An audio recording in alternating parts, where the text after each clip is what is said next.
como que a gente sabe o momento de olhar para a cultura e falar, preciso mudar ela, preciso ver o diagnóstico da minha cultura e como eu faço isso? Eh, Até pensando assim, pelas experiências que eu passei, o RH faz avaliação de desempenho baseada em cultura, tem pesquisa de clima, que é outra coisa, mas a galera às vezes confunde. Então, por onde começa? Qualquer jornada de transformação, ela começa com problemas que estão acontecendo. Você nunca, né, Uhum. é raro, né, você querer Sim. mudar algo que está funcionando bem, apesar de às vezes ser a melhor opção, mas normalmente é quando problemas estão acontecendo. Então, vou dar um exemplo. Vamos dizer que um monte de gente está pedindo demissão da empresa. É um problema. E aí você vai querer saber, pô, mas por que isso está acontecendo? Aí normalmente essa é um dos motivos, né? Estou dando um exemplo, mas Sim. tem N situações que podem acontecer. Às vezes é menos vendas, às vezes perda de clientes, pode ter elementos de negócio ou elementos de pessoas. Mas sempre é um problema que está acontecendo na organização. E aí você começa a perceber que você não tem respostas claras. Fica um negócio meio difuso. E aí você começa a perceber o seguinte, assim, poxa, é claro que a gente já tem uma cultura aqui. Tem alguns elementos que são super nítidos. Mas o problema, muitas vezes, não é o que está super nítido. O problema é exatamente o que está abaixo da superfície. Né? O iceberg está ali, o que Sim. a gente vê está claro, mas às vezes não está tão claro alguns elementos. E o que está abaixo pode ser positivo e pode ser negativo. E aí entra a primeira etapa da jornada aí, que é você fazer um diagnóstico, Uhum. né? Você realmente mergulhar na empresa. Normalmente, o ideal é você ter alguém neutro que faça esse tipo de trabalho, porque você dentro você está enviesado. Né? Eu, quando era executivo de RH, tentei fazer dentro. Falei assim, cara, a gente tem um viés Impossível. aqui, não vai dar. Sim. Sim. Temos que chamar alguém para ter alguém com uma visão neutra. Então, o resultado disso é você ter claramente quais são os elementos que são impulsionadores da tua estratégia, comportamentos, atitudes e hábitos, e aqueles que são bloqueadores da Uhum. tua estratégia. Aí Sim. você tem uma clareza disso.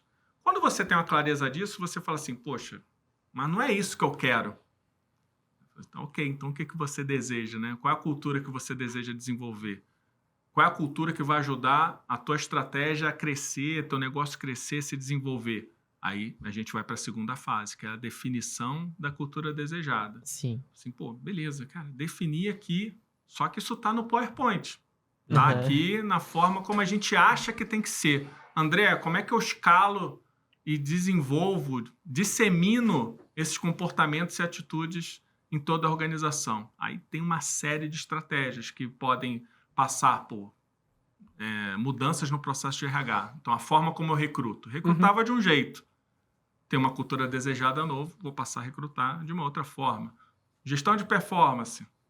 Valorizava determinados elementos, passo a valorizar outros. Então, esse é um dos mecanismos. Elementos de comunicação, elementos de como as reuniões são realizadas, rituais, símbolos, né? Não diz, né? Vamos Uhum. fazer aqui um bottom, etc. Todos são elementos que, quando combinados, geram o quê? Mensagens para a organização como um todo. O comportamento da liderança, aí você vai perceber, nossa, o André, nosso CEO, né? Ele mudou alguma coisa aqui que ele está falando mais sobre isso, ele na reunião não para de falar nisso, ele está valorizando isso, está reconhecendo isso. Ele já deu uma mensagem para a empresa. Sim. Isso que vai passar a ser valorizado e vai ser reconhecido. E aí eu meço isso. Uhum. Meço de que forma? Cara, meu problema antes era A. Esse A continua ou não? Né? Ele mudou ou não a agulha? Quero desenvolver novos comportamentos, inovação. Então, crio lá algumas perguntas para a organização. Se tem a possibilidade de errar, posso colocar novas coisas em ação ou não? Posso fazer isso antes de começar a desenvolver a cultura. E vou medindo isso ao longo do tempo, né? Que eu vou verificando se esses comportamentos vão fazendo parte da organização ou não. Obviamente, isso... Aí você pergunta assim, poxa, André, mas isso pode demorar muito tempo. Depende. Depende do... Se você for muito focado, assim, olha, não vamos desenvolver 3, 4 comportamentos de uma vez só. Vamos desenvolver uma coisa. A gente é muito burocrático. Vamos agora ser menos burocráticos. Então, vamos fazer aqui um sprint aqui de 6 Sim. meses, 12 meses, da gente focar nesse comportamento. Qualquer elemento que a gente veja que possa gerar mais burocracia, a gente vai desafiar. Que aí você ajuda a organização a ter uma mensagem única. É quase todo mundo batendo bumbo em conjunto e você dá liberdade de qualquer profissional, do estagiário ao diretor, poder falar. Cara, isso aí, a gente não quer uma cultura não burocrática? Isso aí é burocracia. Aí você deu uma liberdade para todo mundo desafiar o status quo. Uhum. Aí ajuda a acelerar o processo.